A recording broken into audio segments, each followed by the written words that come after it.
দেখো, সেই বিষয়টা এখনো স্পষ্ট না হলেও তবে আজকে যেমনটা দেখা গেল সেটা কিন্তু অত্যন্ত তাৎপর্যপূর্ণ। কারণ আমরা দেখেছি যে 2024-এ যখন লোকসভা ভোট এবং সেখান থেকে বিজেপির প্রার্থী হিসাবে দাঁড়ায় এই বসিরহাট কেন্দ্র থেকে এই রেখা পাত্র, এবং সেই রেখা পাত্রকে সময় এই সন্দেশখালী ঘটনার পরে রেখা পাত্রর ছায়া সঙ্গী হিসাবে একদম ছাতার মতো সব সময় শুভেন্দু অধিকারীকে কিন্তু পাশে দেখা গিয়েছে।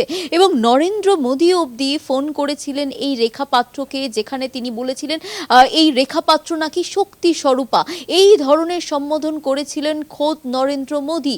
এবং তারপরেও এই রেখা পাত্রকে আজকে যখন বিজেপির এত বড় সভা, একজন উচ্চ সারির একজন যে নেতা শুভেন্দু অধিকারী, তিনি বিজেপির হয়ে আজকে গেলেন সন্দেশখালীতে, সেখানে তিনি দীর্ঘক্ষণ সভা করলেন, সেখানে তিনি শ্রদ্ধাঞ্জলি সভা রেখেছিলেন। সেই সভাতে একবারের জন্যও কিন্তু রেখা পাত্রকে দেখা মিলল না।